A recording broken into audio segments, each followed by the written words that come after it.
अब तक 56, जी हाँ 56 मुकाबले अब तक खेले जा चुके हैं। ये है 57वां मुकाबला गुजरात और मुंबई के बीच में।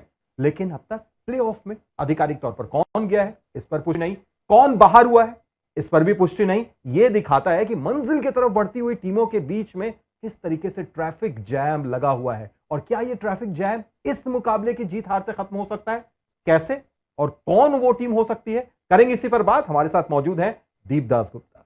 शुक्रिया। दीप, एक मतलब इस बार का जो सीजन है कुछ अलग ही लग रहा है। यहां पर कौन जाएगा कौन पीछे आएगा, और अगर यह मुकाबला गुजरात जीत जाती है तो शायद एक पैर उनका अंदर चला जाएगा, पर अगर मुंबई जीता तो ट्रैफिक सिग्नल और वहां पर बत्ती भी गुल हो गई है, खराब हो गई है। जी बिल्कुल, और मुंबई के लिए इसलिए जीतना बहुत ज़रूरी है क्योंकि फिलहाल जैसे आपने कहा जीटी एक बहुत अच्छे जगह पे है, वहाँ पे ख्याल से एक मैच जीतेंगे तो क्वालिफाई कर जाएंगे। लेकिन उनकी भी सोच यही होगी कि इस वक्त जो है वो मोमेंटम बहुत ज़रूरी चीज़ हो जाता है कि आखिरी कुछ मैचेस में आप क्वालिफाई हो भी जाते हैं, फिर भी आप जाना चाहेंगे क्वालिफायर्स में एक अच्छे ट्रैक रिकॉर्ड या एक मोमेंटम के साथ। लेकिन अगर वैसे तुलना करें तो ये मुंबई के लिए ज़्यादा ज़रूरी मैच है। और ये रिवर्स बैटल भी है। पिछली बार जब इन दोनों टीमों के बीच में जंग हुई थी तो 55 रन से जीत गुजरात को मिली थी, लेकिन अब तस्वीर बदल गई है दीप। अब मुंबई की जो गाड़ी है वो सौर ऊर्जा के जरिए यानी सूर्य कुमार यादव के ऊपर में सवार होकर सरपट दौड़ रही है। बिल्कुल सही कहा आपने। तो देखिए बैटिंग तो उनका खैर चल ही रहा था काफ़ी मैचेस से, लेकिन जो अच्छी बात मुंबई इंडियंस के लिए पिछले 2-3 मैचेस में देखा गया है, उनकी गेंदबाजी भी जो है अब पटरी पे आने लगी है। तो वो एक बहुत बड़ा कंसर्न था जहाँ पे गेंदबाजी ठीक चल नहीं रही थी, विकेटें नहीं ले रहे थे, रन खा रहे थे। लेकिन कहीं न कहीं पिछले 2-3 मैचेस में वो भी काफ़ी हद तक जो है निखार आया है उनके गेंदबाजी में। गेंदबाजी में निखार है जिसके तरफ आपने इशारा किया, वहां पर एक चीज जो देखने को मिल रही है दीप, एक जो आंकड़ा है वो ये दिखाता है कि डेथ ओवर्स में सबसे ज्यादा जो रन खर्च किए हैं वो 12.1 मुंबई का, और सबसे बेहतर 9.2 गुजरात का। तो ये तो जो डिफरेंस दिख रहा है, क्या पिछले 2 मैचों में थोड़ा सा कम हुआ है? बिल्कुल, और तभी मैं कह रहा हूँ कि मुंबई इंडियंस अगर आप देखें तो पिछले 2 मैचेस में डेथ में काफ़ी अच्छी गेंदबाजी हुई है, चाहे वो मनवाल कह लीजिए, पिछले मैच में क्रिस जॉर्डन थे। तो कहीं न कहीं वो जो है वो सॉर्ट आउट हो रहा है धीरे-धीरे, और इसीलिए वो जो आप गाड़ी की बात कर रहे हो ना, वो रफ्तार पकड़ रही है मुंबई इंडियंस की। पहले था कि नहीं सिर्फ बल्लेबाज अगर रन बनाएँगे, चेज़ करेंगे तभी जाके जीतेंगे, लेकिन जिस तरीके से गेंदबाजी हुई है थोड़ा-सा वो कॉन्फिडेंस ज़रूर मिलेगा टीम को कि नहीं, अगर ऐसा ना हो कि पहले बल्लेबाजी करनी पड़े और डिफेंड करना पड़े स्कोर, तो वो भी अभी कर सकते हैं। और वैसे चेज में तो भाई जबरदस्त है ये। 3 मैच 3 बार 200 प्लस का चेज आपने सफल किया है। जीत प्रतिशत चेज में गुजरात के बाद इन्हीं की है दूसरे नंबर पर एक जो थोड़ा सा एरिया ऑफ कंसर्न नजर आ रहा है, रोहित शर्मा का फॉर्म पिछले 5 मैचेस में सिर्फ 12 रन, 2 डक्स भी शामिल। दीप, ये क्या चल रहा है, क्योंकि WTC ज्यादा दिन है नहीं, WTC फाइनल इसके ठीक बाद भारत को खेलना है, क्या कुछ बदलाव की जरूरत?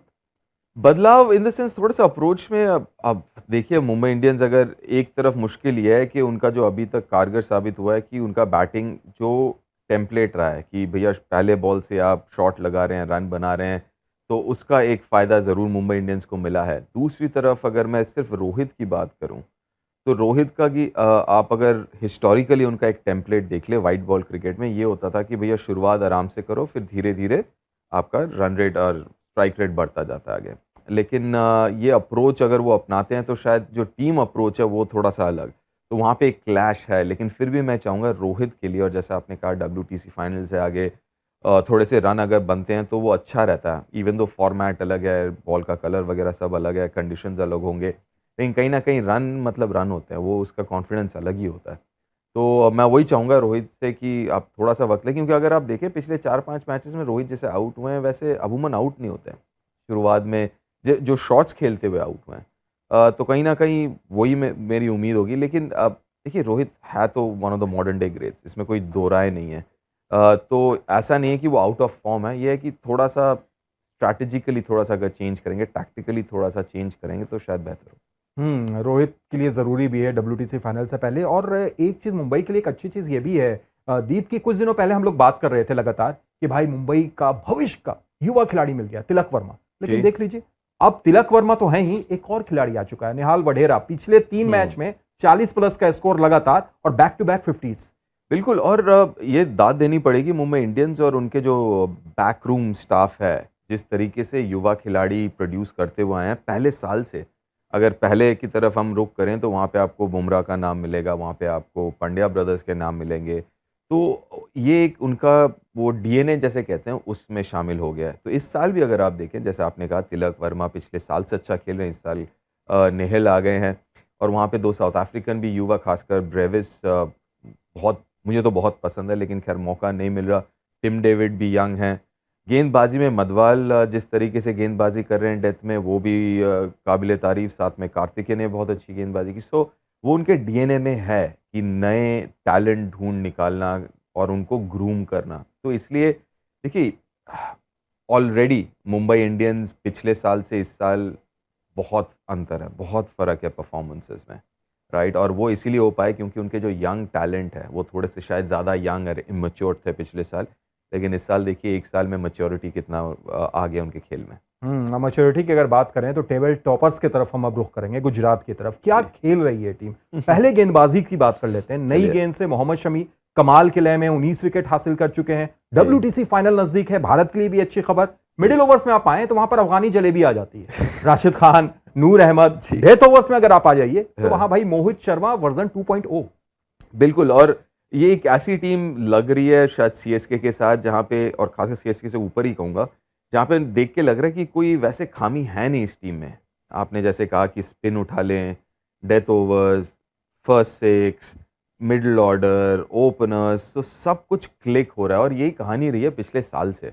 अगर आप देखें इस साल भी आपको अलग अलग मैच विनर्स मिलेंगे। पिछले साल मेरे ख्याल से 7 या 8 अलग प्लेयर ऑफ द मैच थे उनके टीम से। इस साल भी कुछ 5 या 6 हो गए हैं ऑलरेडी।